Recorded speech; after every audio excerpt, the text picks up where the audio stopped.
What if I told you, the most addictive app on your phone, the one that launched 1,000 careers, rewrote internet culture and changed music forever, almost didn't happen?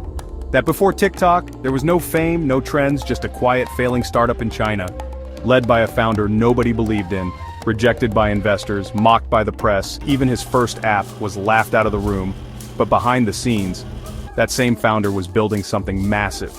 One algorithm, one app, one perfect storm, and suddenly, the internet was never the same again.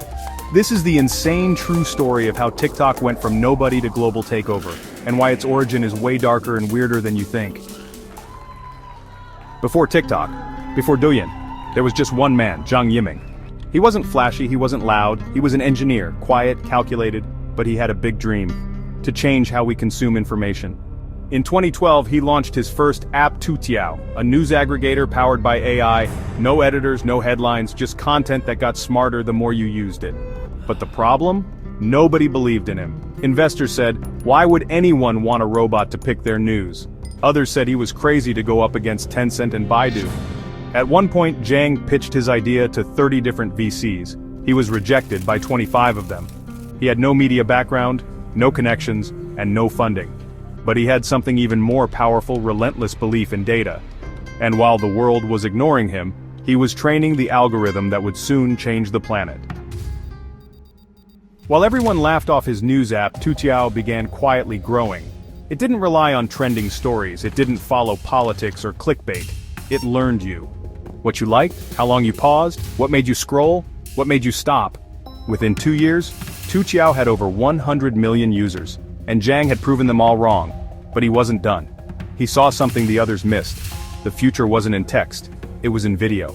So he built a secret project, a new kind of video app, designed for scrolling, not searching, where the algorithm, not your friends, chose what you saw.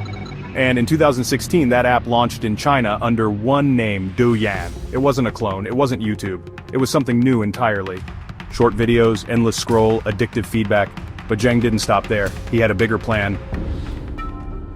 While Douyin exploded in China, Zhang had already set his eyes on the rest of the world. But launching a Chinese app in the West? Not so easy.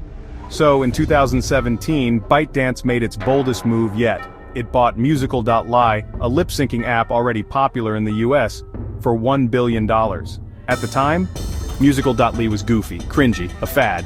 But Zhang had a plan: merge the Musical.ly user base with Douyin's algorithm. And in 2018, TikTok was born. Still, the Western media laughed. They called it the app for dancing teens. No one took it seriously, but then, something crazy happened. In 2020, the world shut down. No school, no travel, just endless days at home.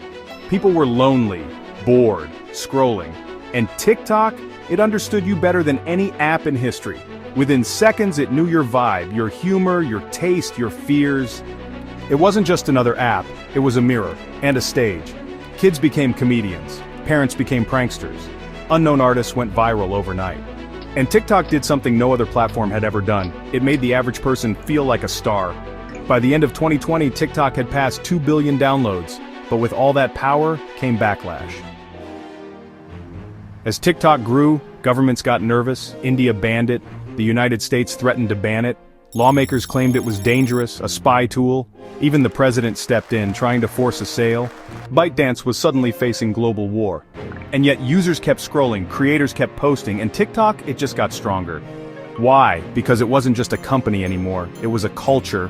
It changed how music was discovered, how comedy was written, how brands talked, how news was delivered, and no matter who tried to stop it, it couldn't be ignored.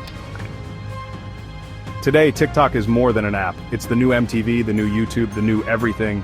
It made Addison Rae a star, turned Doja Cat into a global icon, launched businesses, movements, memes, and memories.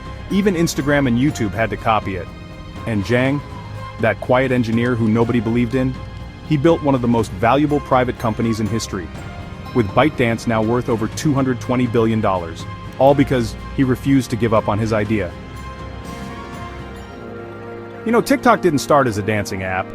Actually, it began with a failed news app. From a guy who got rejected 25 times. It was laughed at, mocked, nearly banned. But it survived. Because it built something no one else had. An algorithm that understood you better than you understood yourself. And that algorithm, it changed the internet forever. But did you know, Minecraft also started as a one-man project? Built in silence by a Swedish programmer named Notch, no budget, no plan, just blocks and imagination. Today, Minecraft is in schools. It's sold over 300 million copies. And it's even getting a Hollywood movie. These stories prove something powerful. The world's biggest platforms didn't start with money or fame. They started with one person, chasing an idea everyone else thought was crazy. So if no one believes in your idea, perfect. That's exactly how TikTok started.